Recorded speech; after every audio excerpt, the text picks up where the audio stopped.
मैं doctor Sangeeta Mathur, associate professor political science, LBS college Kotputli, आज आपको BA पार्ट 3 के स्टूडेंट्स को पेपर फर्स्ट प्रमुख पश्चिमी राजनीतिक विचारक में प्लेटो को पढ़ाऊंगी। और इससे पहले के वीडियोज़ में हमने प्लेटो के आदर्श राज्य की बात करी थी। आज हम प्लेटो के उपादर्श राज्य की बात करेंगे। प्लेटो ने उपादर्श राज्य की बात अपने तीसरे प्रमुख ग्रंथ लॉज में की है। और प्लेटो का मानना था कि जिस आदर्श राज्य के बारे में रिपब्लिक में प्लेटो ने बताया है, वो प्लेटो के अनुसार इस धरती पर ऐसा आदर्श राज्य संभव नहीं था। इसलिए प्लेटो ने स्वयं ने उसमें संशोधन परिवर्तन करते हुए द लॉज में एक उपादर्श राज्य की बात कही है। हम गैटल की परिभाषा से प्लेटो के उपादर्श राज्य को देखना चाहेंगे। गैटल का कहना है, चूँकि मानव चरित्र की अपूर्णता के कारण आदर्श राज्य संभव नहीं है और चूँकि ऐसी स्थिति में कानूनों के बिना काम नहीं चल सकता, इसलिए प्लेटो लॉज में ऐसी कानूनी व्यवस्था का सुझाव देता है जिससे वर्तमान स्थितियों में अधिक लाभ हो सके। इस परिभाषा के साथ हम ये देखना चाहेंगे कि प्लेटो लॉज में उपादर्श राज्य के बारे में किन बिंदुओं पर विचार विमर्श करता है। पहला पॉइंट हम ले सकते हैं लॉज का प्रतिपाद विषय के रूप में। दूसरा, प्लेटो का उपादर्श राज्य क्या है। और तीसरा, प्लेटो अपने उपादर्श राज्य का जो प्रभाव है वो उसका क्या रहा, मूल्यांकन के तौर पर हम उसको देखना चाहेंगे। लॉज प्लेटो का अंतिम ग्रंथ है जो उसने अपने जीवन के संध्या काल में लिखा और जिसका प्रकाशन उसकी मृत्यु के 1 वर्ष बाद 347 पूर्व में हुआ।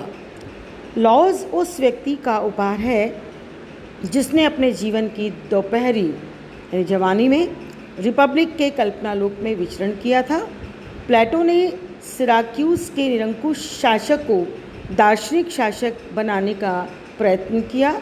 सिराक्यूस में अपने अनुभव से वह जान चुका था कि व्यवहारिक रूप में सच्चे आदर्श की दिशा में बढ़ते हुए अपने कदमों को कुछ पीछे हटाकर लॉज में उसने एक नितांत अव्यवहारिक आदर्श राज्य के स्थान पर एक ऐसे उपादर्श राज्य की स्थापना की है जो आदर्श राज्य के निकट होने के साथ साथ व्यवहारिक भी है।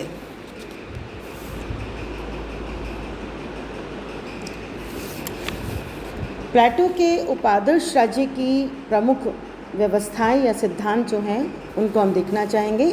उसमें पहला जो सिद्धांत है वो है उपादर्श राज्य की भौगोलिक स्थिति।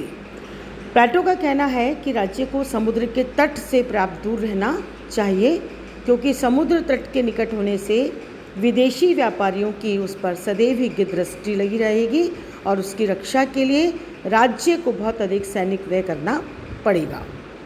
उसके अनुसार राज्य कृषि प्रधान होना चाहिए जिसकी जनसंख्या 5040 होनी चाहिए।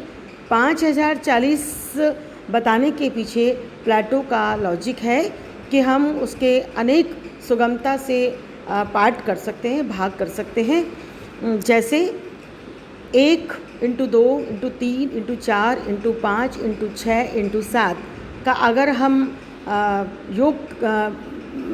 हम उसको गुणा करें तो बराबर 5040 की संख्या आती है।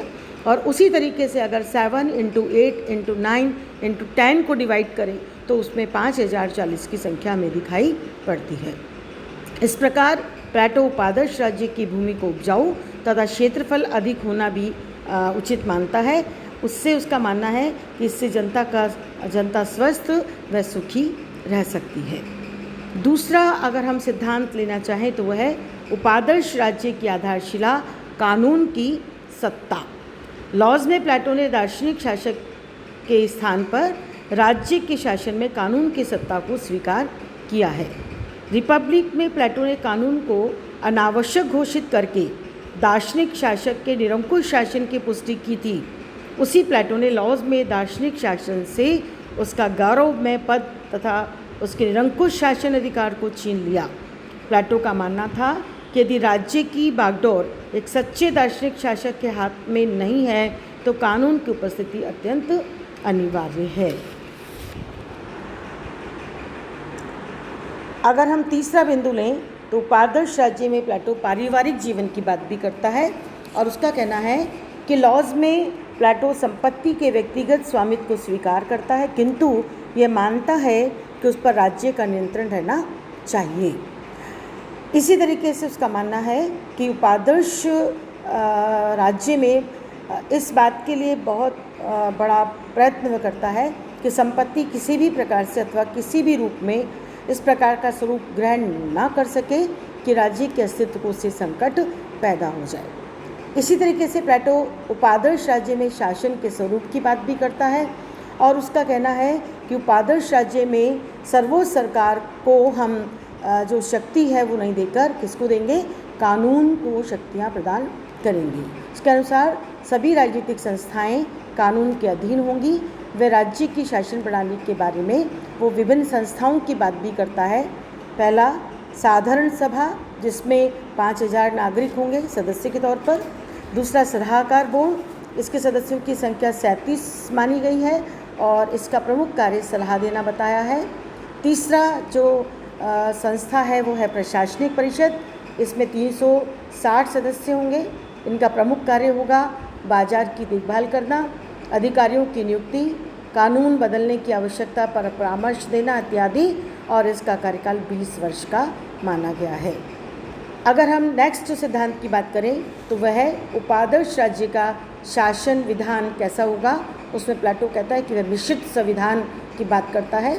लॉज के राज्य का विधान राजतंत्र, कुलीन तंत्र तथा प्रजातंत्र आदि विधानों के आदर्श तत्वों का मिश्रण होगा। प्लेटो ने बालिक मताधिकार तथा वर्ग मताधिकार को अपनाया है। प्लेटो ने राजतंत्र के प्रमुख गुणों, विवेक का प्रजातंत्र के प्रमुख गुण, स्वतंत्रता के साथ समन्वय बैठाने का प्रयत्न भी किया है। इसी तरीके से प्लेटो ने नेक्स्ट सिद्धांत आदर्श राज्य में शिक्षा व्यवस्था कैसी होगी इसके बारे में बताया है। का कहना है कि लॉज की शिक्षा योजना का क्षेत्र अत्यंत व्यापक रखा गया है। यह योजना राज्य के सभी वर्गों के लिए निर्धारित की गई है, यानी सभी वर्गों को, इसमें उत्पादन वर्ग को भी शिक्षा के साथ जोड़ा गया है। नेक्स्ट, उपादर्श राज्य में आत्मसंयम के सिद्धांत की बात करता है प्लेटो। का कहना है कि जहाँ रिपब्लिक का राज्य न्याय के सिद्धांत पर आधारित है वहाँ लॉज का आधार संयम के सिद्धांत पर टिका हुआ है। आत्मसंयम का अभिप्राय यह है कि नागरिक कानून का पालन करें, राज्य की संस्थाओं के प्रति उनके मन में आदर का भाव हो और वे कानून को सर्वोच्च माने। उपादर्श राज्य में प्लेटो न्याय व्यवस्था की बात भी करता है और वो 4 प्रकार के न्यायालयों को प्रशासनिक स्तर पर स्थापित करने की बात कर रहा है। पहला, स्थायी पंचायती न्यायालय, वे आपसी झगड़ों का निपटारा करेंगे। दूसरा, क्षेत्रीय न्यायालय, ये एक क्षेत्र के निवासियों के व्यक्तिगत झगड़ों का निपटारा करेंगे। तीसरा, विशेष चुने हुए न्यायाधीशों का न्यायालय, ये समस्त राज्य के व्यक्तिगत झगड़ों को निपटाएंगे। और चौथा है संपूर्ण जनता का न्यायालय, जो साधारण सभा के तौर पर होगा और इसमें राज्य के प्रमुख तथा राज्य संबंधी सभी झगड़ों का अंतिम निर्णय किया जाएगा।